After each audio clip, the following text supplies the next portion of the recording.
Madrid, meta del viaje a España del canciller alemán Helmut Kohl, estaba presente en fotografías durante la recepción a la prensa previa al Congreso del CDU, celebrado la semana pasada en Stuttgart. El canciller se mezcló con los periodistas durante esta fiesta europea mientras se servían especialidades de todos los países del mercado común y también de España.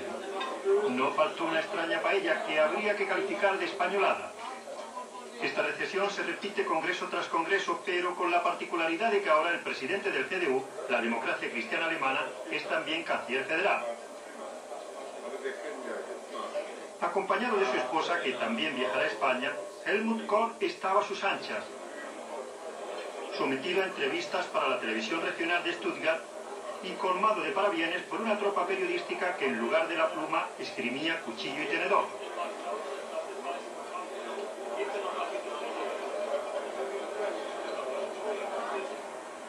Al día siguiente, ante un gran recinto deportivo, de nuevo la bandera española ondeaba no lejos del lema del Congreso Conservador: hacia arriba con Alemania, con nosotros por Europa.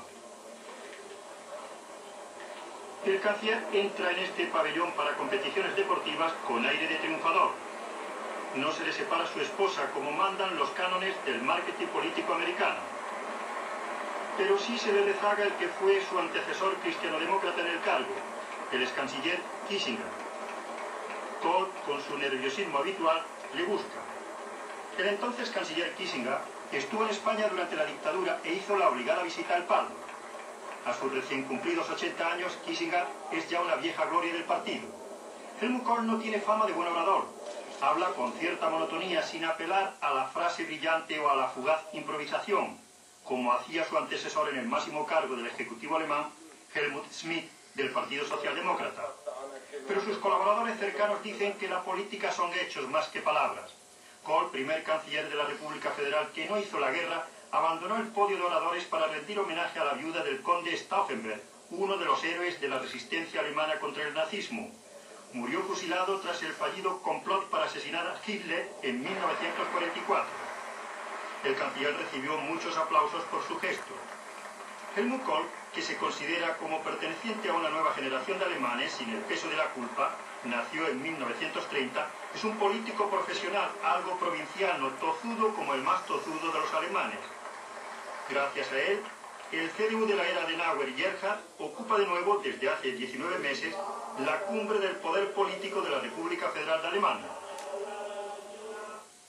Bueno, lo ocupa gracias a él, a Helmut Kohl, y sobre todo gracias al Partido Liberal. El Partido Cristiano-Demócrata alemán en las elecciones de marzo del año 1983 no logró la mayoría absoluta. Entonces, el Partido Liberal, que preside el señor Genscher, actual ministro de Asuntos Exteriores, se ofreció para formar una coalición. O sea que el señor Helmut Kohl está aquí por el Partido Liberal. Esta es la Moncloa alemana, para entendernos, y nuestras cámaras, después de sortear diversos controles, han atravesado por los corredores del poder y han llegado hasta el despacho del señor Kohl. Hay que recorrer un laberinto de pasillos y vericuetos para llegar al Sancta Sanctorum del poder político de la República Federal. Konrad Adenauer instaló aquí mismo, en un antiguo edificio, el Palacio Schaumburg, la Cancillería original, que permanece como una reliquia junto a la nueva. El despacho del estadista cristianodemócrata Adenauer se conserva exactamente igual. Ni siquiera los viejos teléfonos se han cambiado. La vieja Cancillería se diferenciaba mucho de la actual, solo contaba con 150 funcionarios. Ahora, la Moncloa alemana es un gran complejo en el que trabajan casi 500 funcionarios. Fue inaugurado este edificio, estéticamente discutible, pero muy funcional, en 1976. Para llegar al lugar de las decisiones políticas hay que cruzar el irónicamente llamado Puente de los Suspiros y sortear diversos controles con el ábrete sésamo de la tarjeta magnética. Los corredores del poder, por donde suelen pasar los políticos extranjeros que visitan al canciller, son amplios y tranquilos. Por aquí pasó Adolfo Suárez en la época de Schmidt y más tarde Felipe González ya en la época de Kohl. Pocas personas traspasan el umbral de esta puerta. Aparte de su secretaria, solo sus más cercanos colaboradores.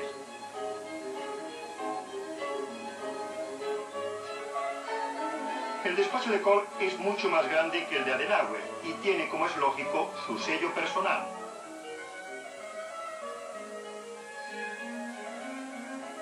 Aquí se reúne a diario el canciller con su círculo más íntimo de colaboradores. Escucha atentamente la información meticulosa que se le suministra.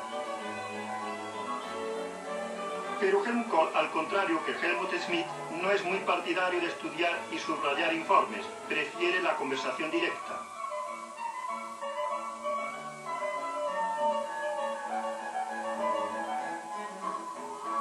Ackermann, como cerebro gris, y Schreckenberger, como jefe de la Cancillería, dirigen todos los hilos del círculo íntimo de colaboradores, incluido el portavoz de prensa o su adjunto, que es quien le acompañará a España por su perfecto conocimiento del castellano. Schreckenberger tiene en su despacho una biblioteca muy variada, donde no faltan libros sobre televisión y otros temas.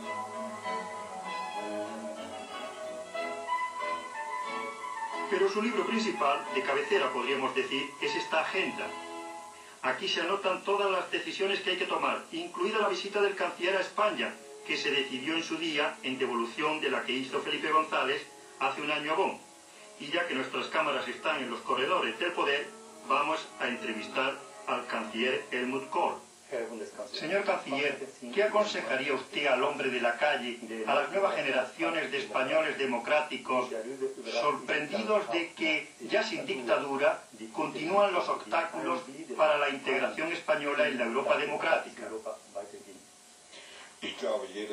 Creo que todo el mundo en España sabe que al final de la dictadura de Franco, los demócratas de la Europa Occidental prometieron a los españoles encaminados hacia la democracia que serían recibidos con los brazos abiertos en la Europa de la Comunidad Europea.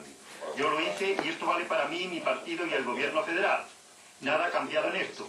Ahora lo que importa es que se concluyan lo más pronto posible los detalles de esa negociación. En alemán se suele decir que el diablo está en el detalle. Hay que aclarar muchas cuestiones económicas en este asunto, pero estoy totalmente seguro de que se encontrará una solución satisfactoria. En la última cumbre europea hemos insistido una vez más en el verano de este año o a primeros de otoño. Queremos concluir entonces las negociaciones y espero que esto se haga así.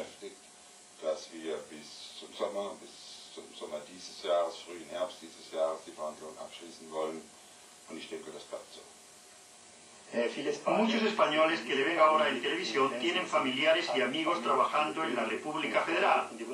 Están conscientes de que en Alemania también hay paro y temen por su puesto de trabajo. ¿Les puede usted dar alguna esperanza sobre su futuro en la República Federal cuando España entre en la Comunidad Europea?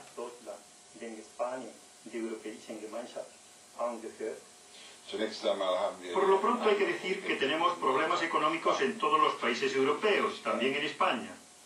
Por desgracia, no se libró tampoco la República Federal del problema del paro en masas, actualmente más de 2 millones. Pero la evolución económica está subiendo de nuevo. Por primera vez tenemos una tasa de crecimiento del Producto Social Bruto digna de mención. Será más del 2,5% en este año. Hemos podido frenar el paro y estoy seguro de que lo podremos reducir poco a poco, no de la noche a la mañana. El paro no ha aparecido de la noche a la mañana y tampoco se le elimina de esta forma. Pero estoy completamente optimista, aquí la evolución es favorable. Espero que esto siga así y naturalmente se beneficiarán de este proceso sus compatriotas españoles que trabajan aquí. Sobre todo tratándose de unos trabajadores especialmente queridos y estimados.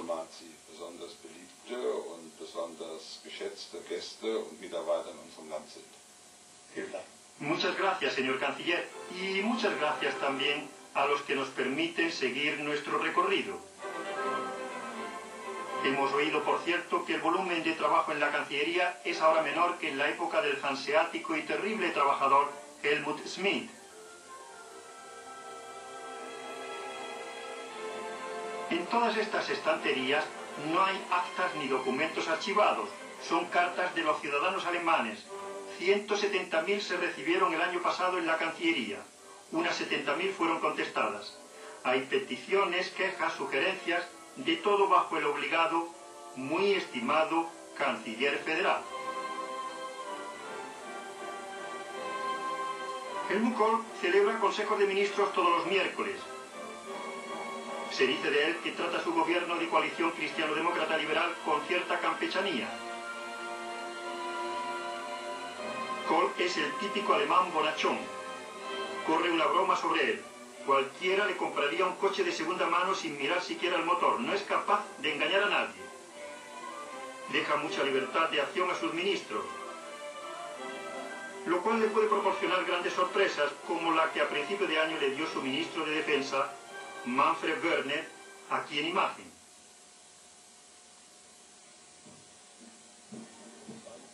El caso del general Quisling, presuntamente ligado a locales homosexuales, se pudo convertir en un caso Kohl después de ser un caso Wörner. El canciller cortó por lo sano, se empeñó tozudamente que no tenía por qué haber divisiones, sino arreglos.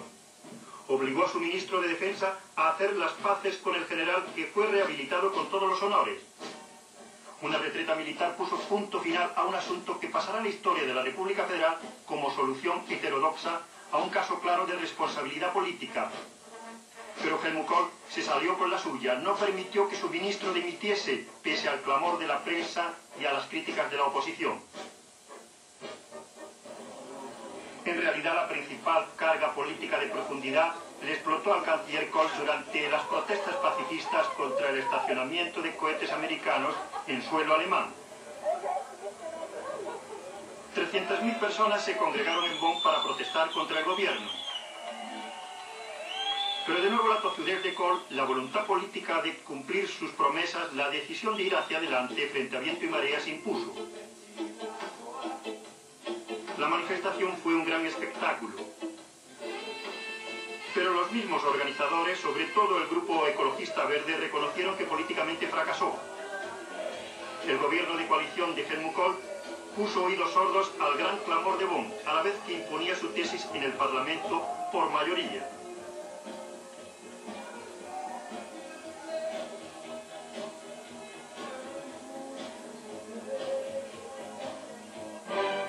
Bundestag alemán.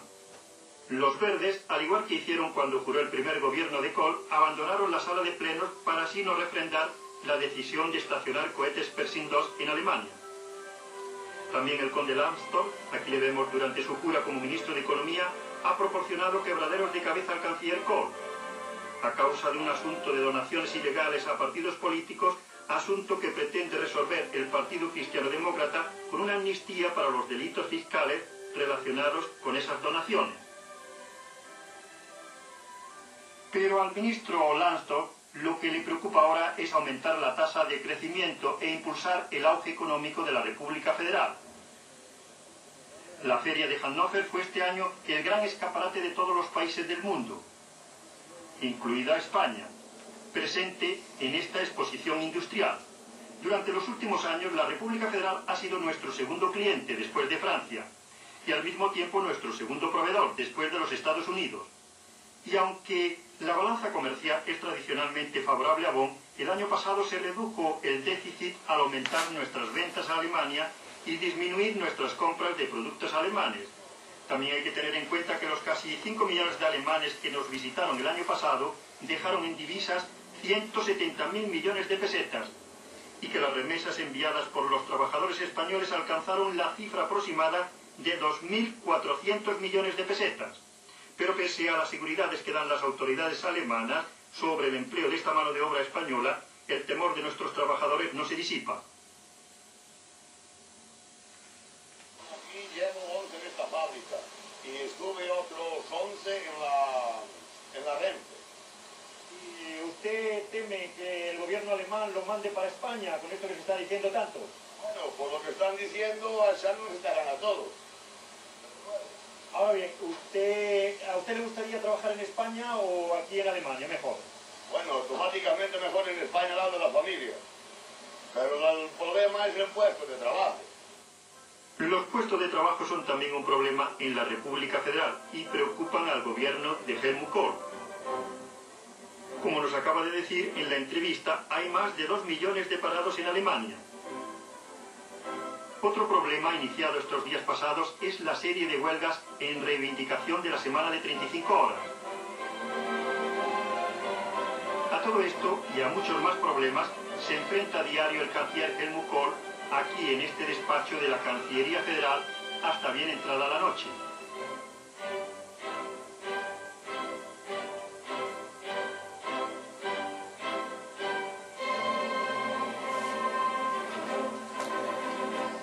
Vista nocturna de la Cancillería, situada en el barrio gubernamental de Bonn, la provinciana capital alemana que hasta 1949 era solo famosa por ser la ciudad natal de Beethoven.